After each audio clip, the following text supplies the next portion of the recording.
नमस्कार दोस्तों, आप सभी का स्वागत है मेरे इस चैनल एस्ट्रो रिसर्च में। आज मैं बात करने वाला हूँ पूर्व जन्म का कर्म और इस जन्म के कर्म का फल।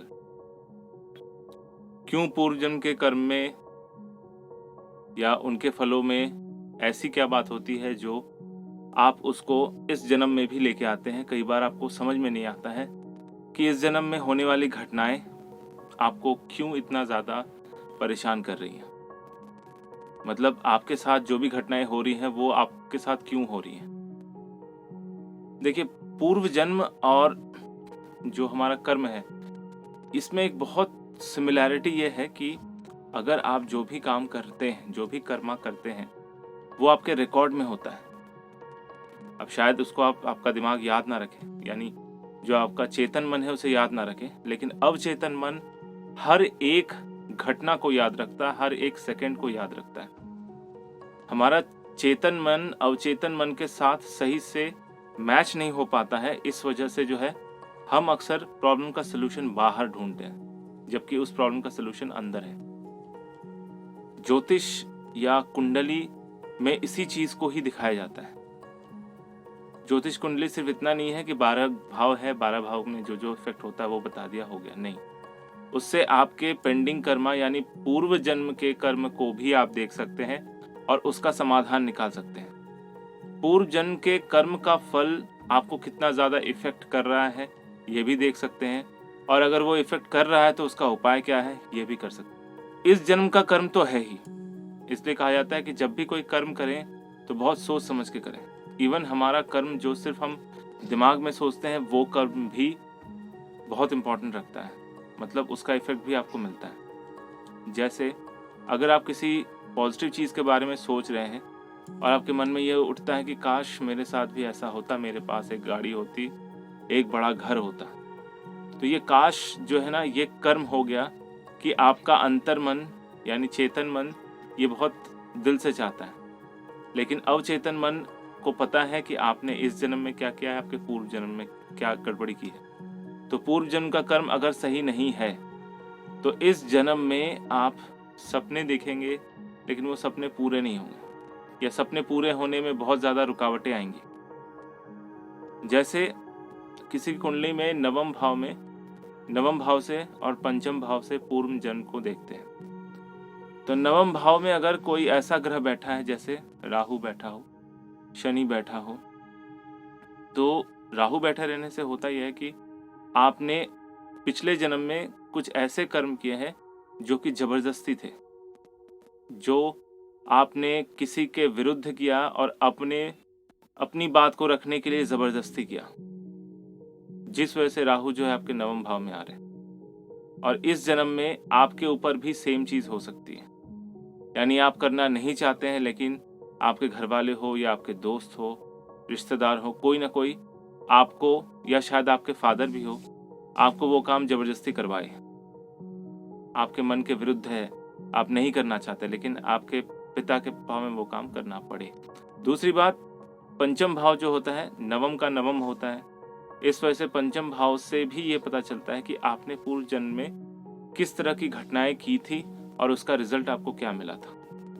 अगर पंचम भाव शुभ ग्रह वहाँ पर बैठे हुए हैं, पंचम भाव वैसे संतति को देखते हैं, संतान के लिए देखते हैं, लेकिन पंचम भाव से ये भी पता चलता है कि आपने कितने हद तक या कितनी बार या कितना परसेंटेज पास्ट लाइफ में जो भी कर्म किया था वो कर्म का फल आपको मिला था, और इस जन्म में कितना फॉरवर्ड हुआ है, और उसको आप किस तरह से झेलेंगे या किस तरह से निपटाएंगे।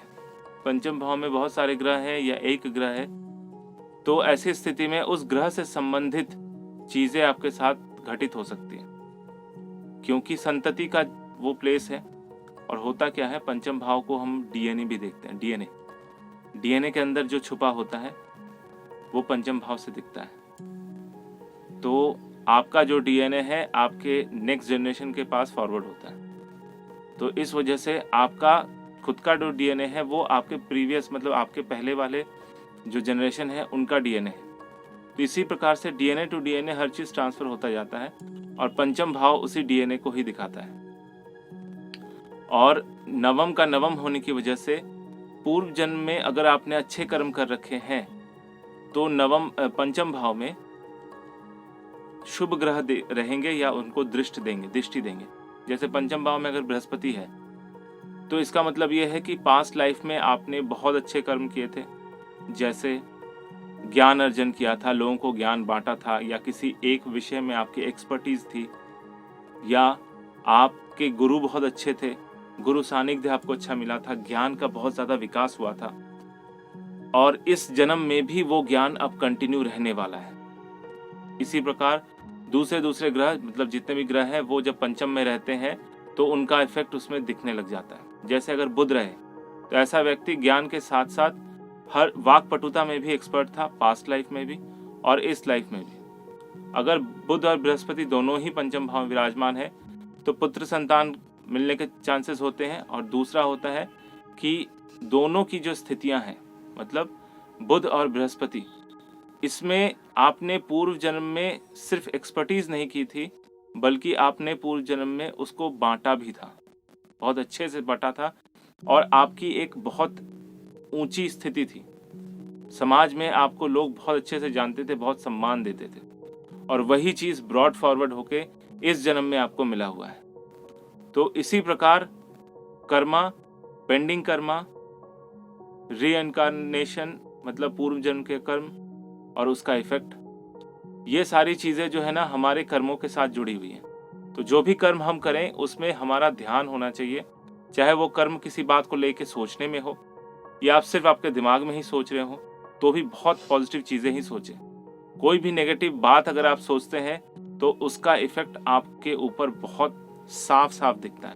कोई व्यक्ति अगर हमेशा ये सोचता रहे, अपने आप को किसी बंधन में बांध के ये सिर्फ सोचता रहे कि मेरे जीवन में कुछ भी नहीं है, मैं बहुत दुखी हूँ, मैं जो चाहता हूँ वो मिलता नहीं है, हालांकि उनके पास घर, गाड़ी वाड़ी सब कुछ है, लेकिन फिर भी वो असंतुष्ट है, तो ऐसी अवस्था में उनको असंतुष्टि आजीवन देखनी पड़ेगी, झेलनी पड़ेगी। इसलिए सबसे पहले इस बात का ध्यान रखें कि जो भी आपके पास है वो ब्रह्मांड की कृपा के कारण है, और आपको उसके लिए धन्यवाद ब्रह्मांड को या भगवान को देना चाहिए।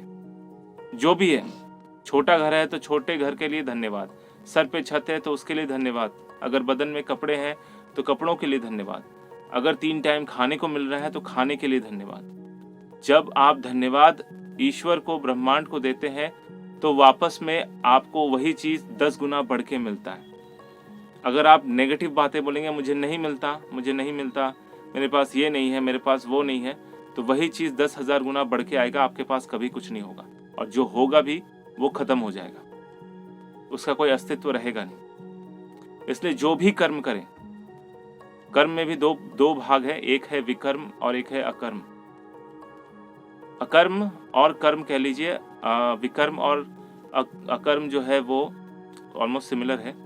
तो अकर्म और कर्म में एक ही फर्क होता है कि कर्म जो हम सोचते हैं और हमारे शारीरिक हाथ पैर के सहायता से उसको करते हैं, और दूसरा कर्म ये होता है जो अकर्म होता है, वो सिर्फ दिमाग में थॉट्स आते हैं, हमारे दिमाग में चिंताएं आती हैं, बातें आती हैं, विचार आते हैं। तो अकर्म करें या कर्म करें, दोनों ही हालत में आपको पॉजिटिव चीज़ें ही सोचनी चाहिए या पॉजिटिव काम ही करना चाहिए, ताकि आने वाला समय आपके सपोर्ट में रहे, आपके लिए रहे, आपके हित में रहे। तो आपको मेरा वीडियो कैसा लगा कमेंट करके ज़रूर बताइए। अगर अच्छा लगा तो लाइक कीजिए, दोस्तों के साथ शेयर कीजिए। अगर आप मेरे इस चैनल पर नए हैं तो सब्सक्राइब करना बिल्कुल ना भूलें। मेरा ये वीडियो देखने के लिए आपका बहुत बहुत धन्यवाद।